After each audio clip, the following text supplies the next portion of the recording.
If you could address them, what would be your message to the Israeli people? You know,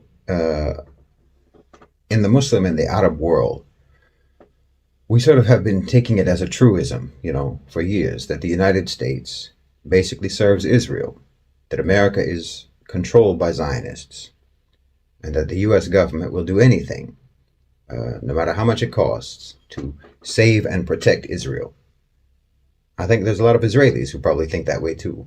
But an objective, rational assessment of the situation would paint a very different picture. I think Israelis need to recognize, if they don't already, that the United States is not your savior. It's your worst enemy. The U.S., whether you know it or not, and whether Muslims understand it or not, is actually treating Israel the same way that they treat everyone else, with complete contempt.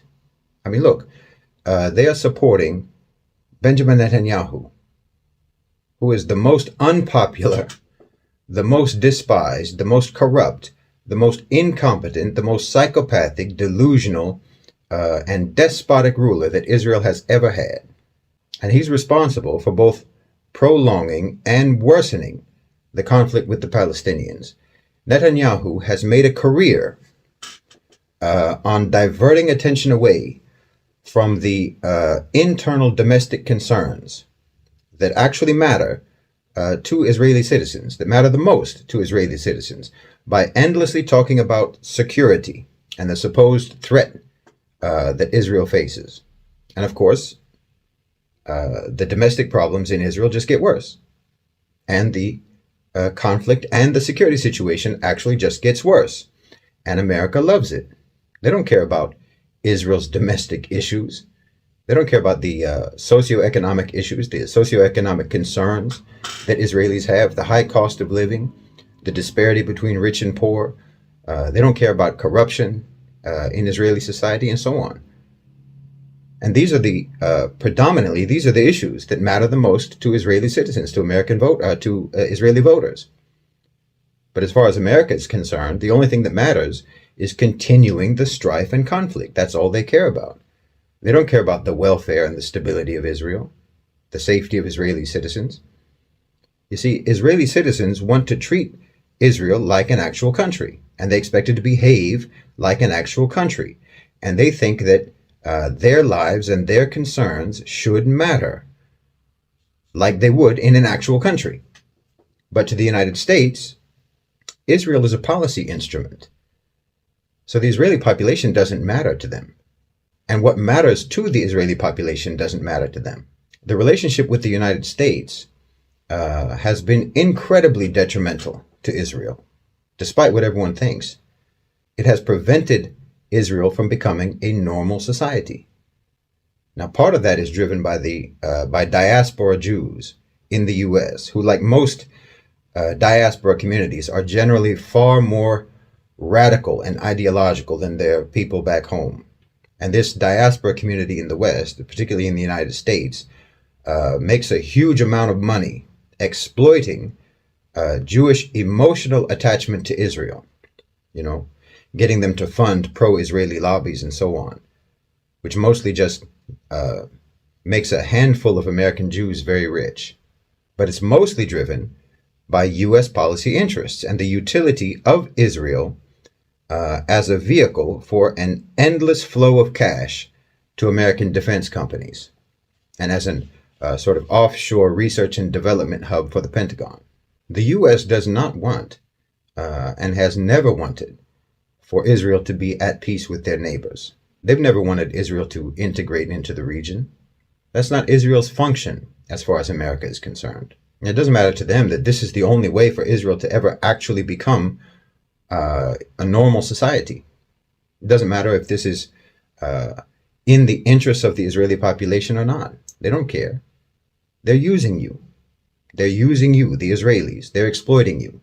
The Americans, the West, are using you. And it's absolutely against the interests of your people. Obviously, the only way for Israel to ever progress as a society is to dislodge themselves from the United States, from the West, and to integrate properly into the region. Until they do that, none of their domestic issues will ever be resolved. They'll never even be addressed. Until they do that, they will never be allowed to do anything but be a policy tool of the U.S. and lose both their lives and their souls in the process. I mean, they're making you do things that are against your beliefs as Jews.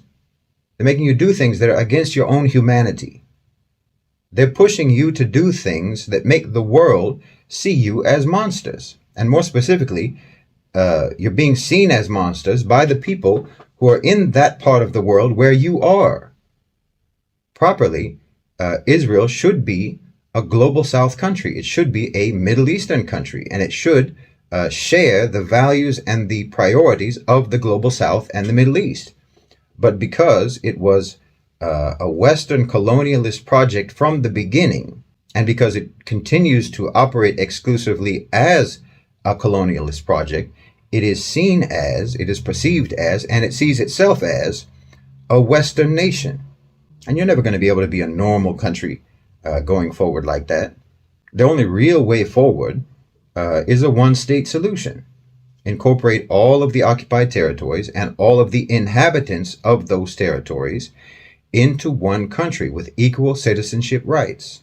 Yes, that will mean that Israel will have a Palestinian majority and it will no longer be a so-called Jewish state, but it can become a normal, healthy society. I mean, if Zionism means upholding the right of Jews to live in Palestine, well, no one ever said they didn't have that right. No one ever had a problem with that, certainly not the Muslims.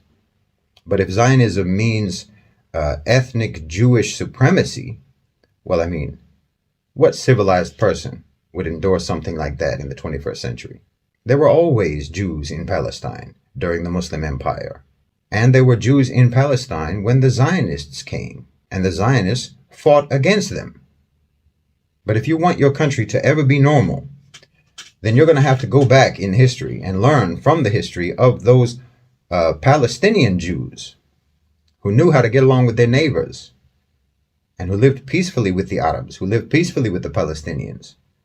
The Jews who rightly saw the Zionists as colonizers and as people who disrupted their society, because those same Zionists and that same ideology is disrupting your society today. The Israelis can't possibly like being the way their country is now. There's no way they like that. They're human beings. They hate Netanyahu, and most of them blame the government for what's going on right now, and rightly so. But look how opposed that is to the American narrative.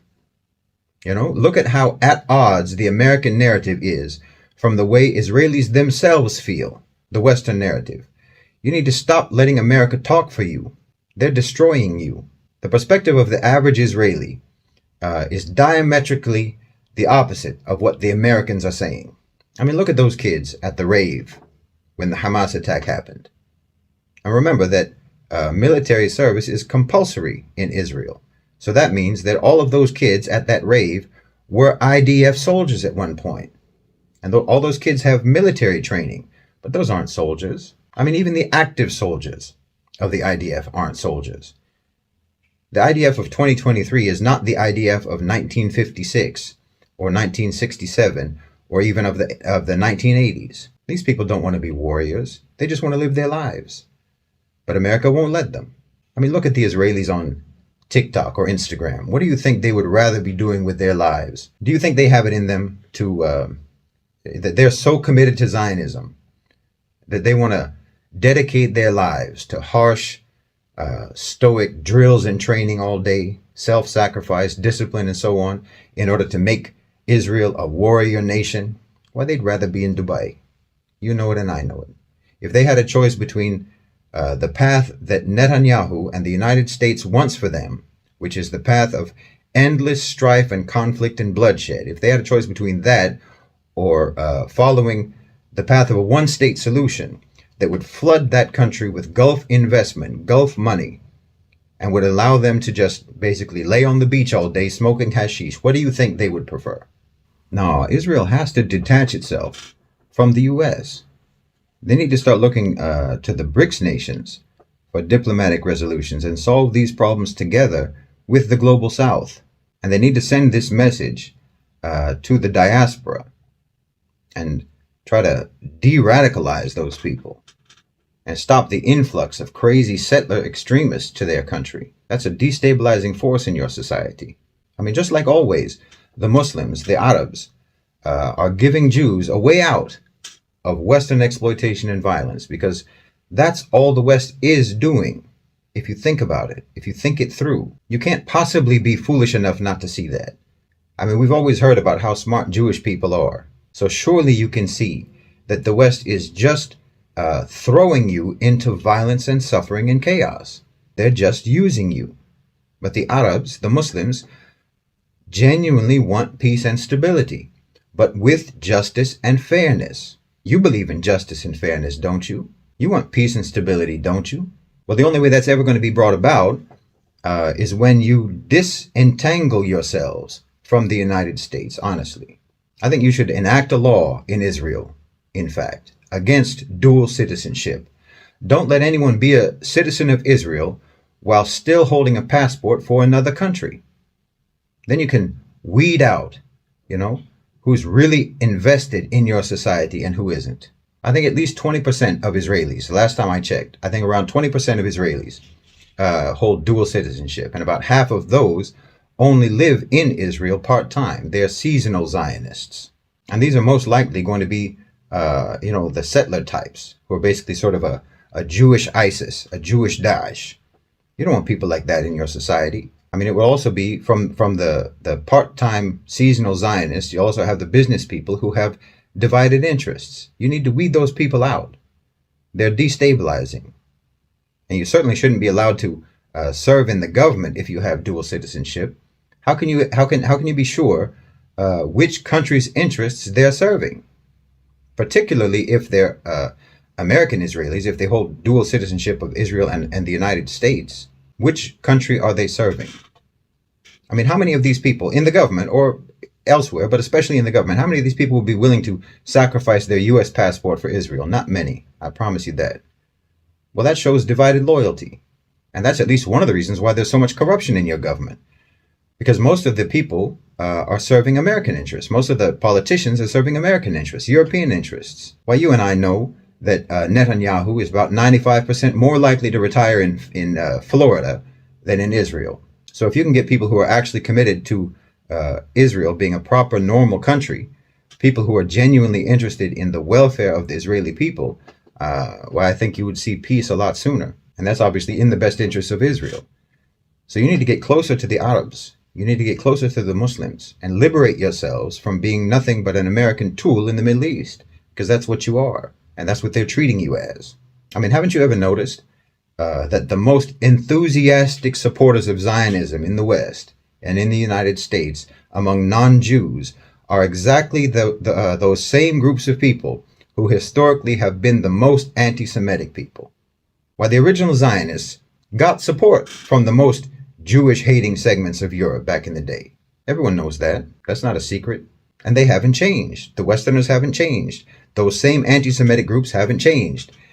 They're just the way they've always been. They supported Zionism back then because they wanted Jews to be anywhere else but next to them. And they feel the same way today.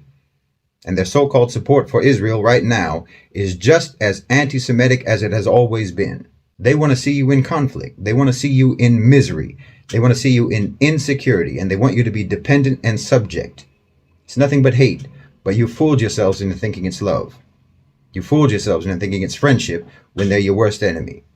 They're the same people who persecuted you for centuries, and they're persecuting you right now, just doing it more cleverly.